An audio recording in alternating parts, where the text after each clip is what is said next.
Already Mahalakshmi చేసిన పనికి చక్రి బాధపడుతూ ఉంటాడు. అంతేకాకుండా మహాలక్ష్మి వచ్చి తనకి విడాకులు ఇవ్వమని కోరుతుంది.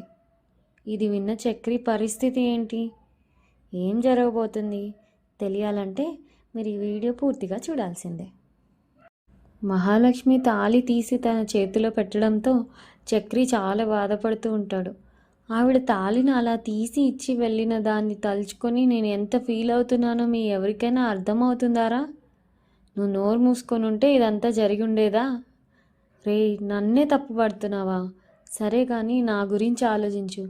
మీరెవ్వరూ ఆమె దగ్గరికి వెళ్ళి ఏమీ చెప్పకండి. రాసి పెట్టుకోండి, అతి త్వరలో ఆ తాళిని నా మెడలో వెయ్యండి అని ఆవిడే నా దగ్గరికి వచ్చి అడిగే రోజు కూడా వస్తుంది. ఆ రోజు చూసుకుంటానురా మీ ఇద్దరి పని అంటాడు చక్రి. ఇంకా అలా చక్రి తన బండి మీద కేశవ మెకానిక్ షాప్ దగ్గర పడుకొని ఆలోచిస్తూ ఉంటాడు. తను చెప్పిన రీజన్, తను ఎందుకు ఇచ్చేసింది అనే దాని గురించే బాధపడుతూ ఉంటాడు. అప్పుడు చోటు అడుగుతాడు, అన్నా నేను కూడా వచ్చినప్పటి నుంచి చూస్తున్నాను, ఏదేదో చెప్తున్నావు, అసలు ఏమైంది అంటే, రే తాళిని టక్కున తీసి చేతిలో పెట్టేసిందిరా. ఎవరు అంటే, ఇంకెవరు, నా పెళ్ళామే అంటే, ఓ ఏంటి, ఓ పెళ్ళైన తాళిని భార్య అలా తీసి చేతిలో పెట్టచ్చారా? నా మనసు ఎంత బాధపడుతుందో తెలుసా అంటుంటాడు. ఇంకో పక్కన మహా ఆఫీస్లో ఒక మీటింగ్కి పిలుస్తారు. అందరూ వెళ్ళి కంగారు పడుతుంటే, కాన్ఫరెన్స్ హాల్లో మీటింగ్ పెట్టానని మీరందరూ ఏం కంగారు పడకండి, మీ అందరి హార్డ్ వర్క్ డెడికేషన్ వల్లే మన ప్రాజెక్ట్స్ ఫినిష్ చేశామని కంగ్రాచులేట్ చేయడానికి పిలిచాను. అలాగే మహా డిజైన్స్ చూశాను, ఐఎమ్ ఇంప్రెస్డ్. మహా మీకు ఒక్క ఇండిపెండెంట్ విల్లా ఇంటీరియర్ ప్రాజెక్ట్ ఇస్తున్నాను, you start working on it అనగానే thank you sir, thank you so much అని చెప్తుంది. నెక్స్ట్ మనం ఒక హెరిటేజ్ హౌస్ రీసెర్చ్ ప్రాజెక్ట్ చేయబోతున్నాం.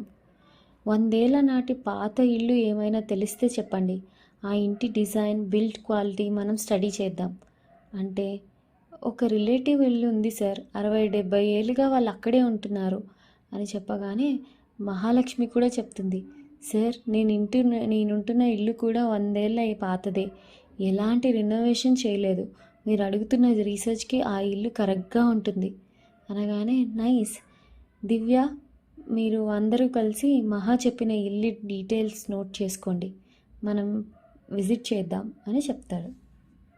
ఇంకో పక్కన చక్రి ఏమో తన కార్ ఓనర్ దగ్గరికి వెళ్తాడు.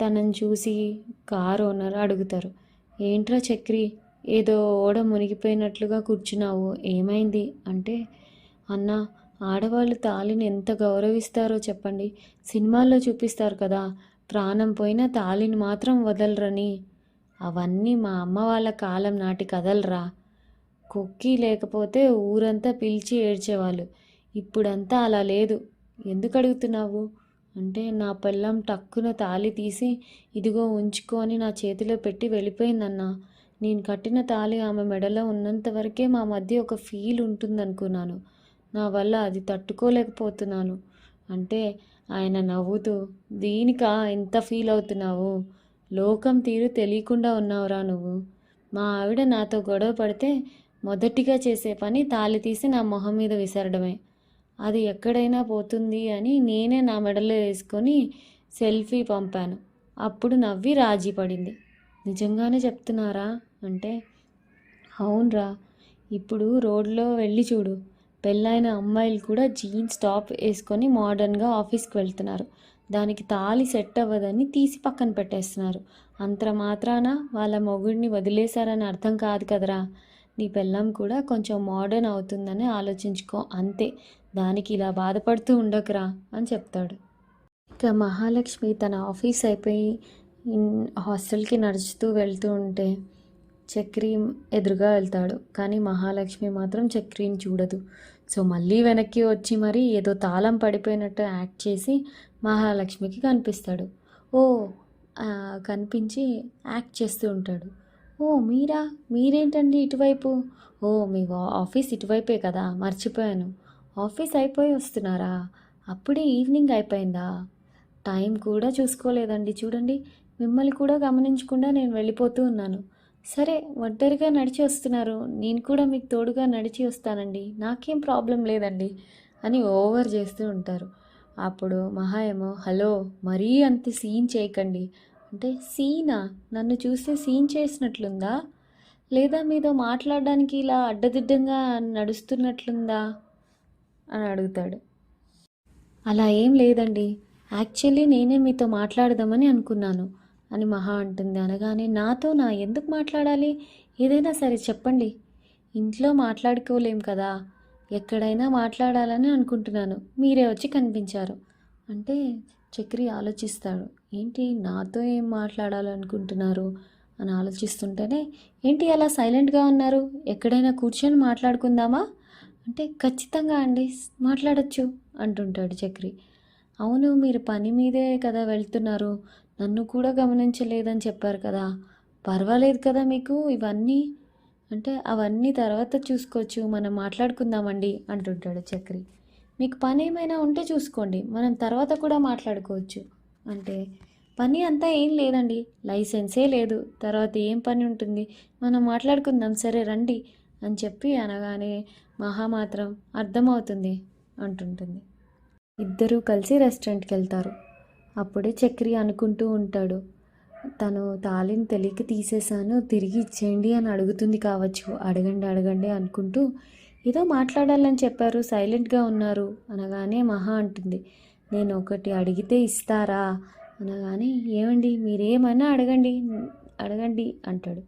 నాకు డివోర్స్ కావాలండి అనగానే, ఏంటి నాకు అర్థం కాలేదు అనగానే మహా అంటుంది, అదే అండి నాకు డివోర్స్ కావాలి, మీకు ఇది ఖచ్చితంగా షాకింగ్గా ఉండదు, మనం ఇదివరకే ఇవన్నీ మాట్లాడుకున్నదే కదా, మన డివోర్స్ కోసం అడ్వకేట్ని కూడా వెళ్ళి కలిసాం కదా అనగానే, ఏమండి ఆ ప్రయత్నాన్ని మనం అప్పుడే వదిలేసామే, అప్పుడు మన దగ్గర ఐడి ప్రూఫ్స్ ఏమీ లేవు, అందుకే మనం ఏమీ చేయలేకపోయాము అంటుంది మహా. చక్రి ఏమో, ఏమండి ఇప్పుడు ఐడి ప్రూఫ్స్ ఉన్నంత మాత్రాన వెంటనే డివోర్స్ చేయడానికి ఏముంది అంటే, లేదు జరుగుతున్న విషయాలన్నీ చూస్తే నాకు ఈ నిర్ణయం సరైనదనిపిస్తుంది అని మహా అంటుంది. అంత పెద్దగా ఏం జరిగిపోయింది అనగానే మహా, అవును మీరెందుకు ఇంత షాక్ అవుతున్నారు, ప్రశ్నలు అడుగుతున్నారు, మనకేమైనా నిజంగా పెళ్ళయిందా, మన వరకు ఇదే పెళ్ళే కాదే, ఆ తర్వాత ఎందుకు డివోర్స్ తీసుకోవడానికి ఇంత ఆలోచిస్తున్నారు, నా పెళ్ళిని ఆపడానికి వేరే దారి లేక ఈ పెళ్ళి చేసుకున్నాము, ఇప్పుడు కూడా అది నాకు పెద్ద గిల్ట్గానే ఉంది, నాకు హెల్ప్ చేయడానికి వచ్చి మీరు అనవసరంగా ఇందులో ఇరుక్కున్నారే అని నాకు బాధగానే ఉంది, ఇది ఒక అబద్ధపు పెళ్ళి అని మీకు నాకు తెలుసు, కానీ చట్టపరంగా మనం హస్బెండ్ అండ్ వైఫ్ అంటుంది. ఆ కనెక్షన్ ఉండడం వల్లే మీరు ఆ రోజు అలా ప్రవర్తించారు నాతో అని మహా అనగానే, ఓ ఏవండి అలా అలా ఏం లేదండి, ఆ రోజు నాలో నేను లేను, నేను చేసింది పెద్ద తప్పే, ఇంకా ఎన్నిసార్లైనా మీ దగ్గరికి వచ్చి క్షమించమని అడుగుతానండి అనగానే మహా, నేను దానికోసం చెప్పలేదండి, ఇది సరైనది కాదు అని నాకు అనిపిస్తుంది, ఈరోజు తాళిని తీసేశాను, అదేవిధంగా లీగల్గా మన మధ్య ఏమీ లేదని అనుకుందాం, అదే ఇద్దరికీ సేఫ్, నాకు మీ మీద ఎలాంటి ఇష్టం లేదు అని మహా అంటుంది. నీకు కూడా లేదని నాకు తెలుసు, తర్వాత డివోర్స్ తీసుకోవడానికి ఎందుకు ఇంత ఆలోచించాలి, మనం డివోర్స్ చేసేసుకుంటే ఇంట్లో నేను కూడా కొంచెం ఫ్రీగా ఉంటాను, మీ పని మీరు చేసుకోవచ్చు, ఇదంతా చూసే మీతో మాట్లాడదామని అనుకున్నాను, మనం వెళ్ళి అడ్వకేట్ని కలుద్దామా అనగానే చక్రి చాలా షాక్లో చాలా బాధగా ఉంటాడు, తనకి ఏం మాట్లాడాలో అర్థం కాదు, ఏం మాట్లాడకుండా అలా ఉండిపోతే, ఏమండి మిమ్మల్ని అడుగుతున్నాను అనగానే ఇంకా చక్రి, వెళ్దాం వెళ్దాం, అదే చెప్పేశారు కదా వెళ్దాం అని అంటుంది. అనగానే ఓకే అని చెప్పి ఇంకా తను జ్యూస్ తాగుతూ ఉంటుంది. చక్రి మాత్రం తనలో తను బాధగా అనుకుంటాడు, ఏం చేసినా చివరికి డైవర్స్ దగ్గరికే వచ్చి నిలబడుతుంది, ఈవిడ నాకు నచ్చిందని నిజంగానే ఈవిడికి తెలీదా, లేక తెలియనట్లు నటిస్తుందా, ఏం జీవితం రా ఇది అనుకుంటాడు చక్రి.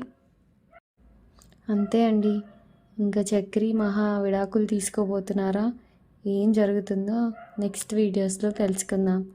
ప్లీజ్ మీకు అన్ని ఎపిసోడ్స్ గురించి ముందుగానే అప్డేట్స్ తెలియాలంటే మా వీడియోకి ఖచ్చితంగా మీరు లైక్ చేసి షేర్ చేసి సబ్స్క్రైబ్ చేసుకుంటే మీకు వెంటనే ఈ వీడియో కనిపిస్తుంది. థ్యాంక్ యూ సో మచ్ అండి.